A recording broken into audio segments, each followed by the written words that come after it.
Good morning. So I was just going to share a few thoughts I've been thinking about this week while I have a cup of tea. So one of these thoughts is about guidance. So the other day I was praying about something I felt like God had put in my heart, but I didn't know like what to do with it. Like sometimes it feels like God put something on your heart, but you're not sure how to do it or what to do. So I was praying about this and I wanted a very specific answer on what to do with this thought. But I didn't get any specific answer. But as I was thinking and praying about it, I realized that God doesn't always give us specific answers. Like God promises to guide us when we ask Him for wisdom and for help, and He promises to lead and guide us, but He doesn't always tell us any details or specific things.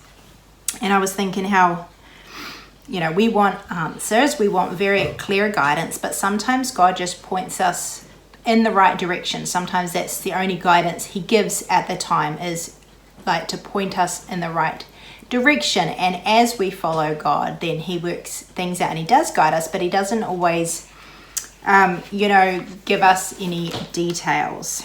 He guides us as we just take steps of faith and we obey Him step by step, and He promises to direct our paths. But I was thinking about how Philip, it says, the angel of the Lord spake to Philip, saying, Arise and go towards the south, unto the way that goeth down from Jerusalem unto Gaza, which is desert. So he was told what direction to go, like where to go, but he wasn't told why. He wasn't told what he was going to have to do there. He was just told to go. And he just went. And then when he got there, he sees the man in his chariot. And then the Spirit says to Philip, this is all he says, go near and join thyself to this chariot. So then he's just told to go to the chariot. He still doesn't know why or what he's going to have to do, but when he went, then he knew what to do by what he heard. He could hear the man reading from the prophet Isaiah, and then he knew what to do. So God didn't say, you need to go down to Gaza. There's going to be a man there and you're going to have to go and talk to him and you're going to have to explain to him from the Bible. He just said, go in that direction. And when he got there, he saw the man, and then, God didn't tell him everything beforehand. He didn't give him all the details. He just kind of pointed him in the right direction. Philip obeyed, and as he obeyed, God led him and showed him the right thing to do, step by step. So I think that's a helpful thing to remember when we're praying for guidance, because if you're anything like me, sometimes you want very specific answers, and that's not always how God leads us. Sometimes He does, but sometimes it's just more of a general point in the right direction. But as we obey and follow, then He leads and guides us. He will help us to figure it out as we obey and as we trust. So Philip found out the details step by step as he obeyed. And second thing is, this morning I taught the story of Solomon when he prayed for wisdom. So this verse, James 1 verse 5, if any of you lack wisdom, let him ask of God, that giveth to all men liberally or generously, and upbraideth not, rebuketh not, and it shall be given him. But let him ask in faith, nothing wavering. For he that wavereth is like a wave of the sea, driven with the wind and tossed. That is such a special promise, one that I pray and trust in very often, because I lack wisdom very much. So it's a promise that if we ask God and in faith, then He promises that wisdom will be given to us. He doesn't rebuke us for coming too often. But with the story of Solomon, God was pleased when Solomon asked for wisdom.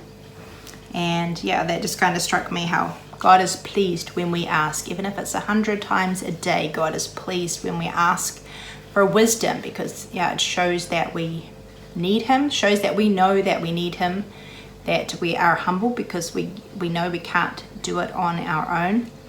And Solomon had such a hard job, but he knew he needed God for help. And there can be all different things that we need wisdom for, and nothing's too small or too big to ask God for wisdom, even if it's our house, how to keep up with things in our house, how to look after our children, how to do anything that he's put on our path to do.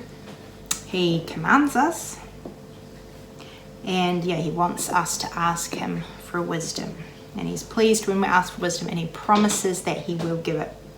But I also taught the story this morning of Solomon with those two ladies, and God did give her wisdom, and so he did know what to do when those ladies came to him. They came to him with one baby, and they are both fighting over whose baby it is. But I was thinking, like, what Solomon does, at first it doesn't seem very wise. He says to get a sword and we'll cut the baby in half and give one to each mother. Like, that's, it doesn't sound at all very wise. And yet we know how the story finishes. The real mother cries out and says, don't hurt the baby. Whereas the one who's not the real mom doesn't care. And so he knew it was the one who really cared about the baby. But, when he first said get the sword and cut the baby in half, it doesn't sound very wise. And sometimes God's wisdom doesn't sound wise to us, but we don't know the whole story. And so when things happen in our lives, we may kind of question God's wisdom because we don't see at the time. We don't see the whole picture of how things are going to turn out. But like from that story, we can see, was God's wisdom. The end of the story, he did know who the right mother was. So we can trust God to give us wisdom when we ask for it, even though it might not seem that wise. But if we ask God for help, we can trust him to guide us and to give us wisdom. But also we can trust God in our lives that when he does things that to us don't make any sense, we need to remember that, like to expect that it may not make any sense to us, but that's only because we don't know the end of the story. Now, there was one other thing I was thinking about, and this was from my dad sent me a talk by somebody that we know who was sick with cancer. This was a really good talk. I put it on my favorite sermons and talks playlist, so it is there as one of you discouraged in serving the Lord.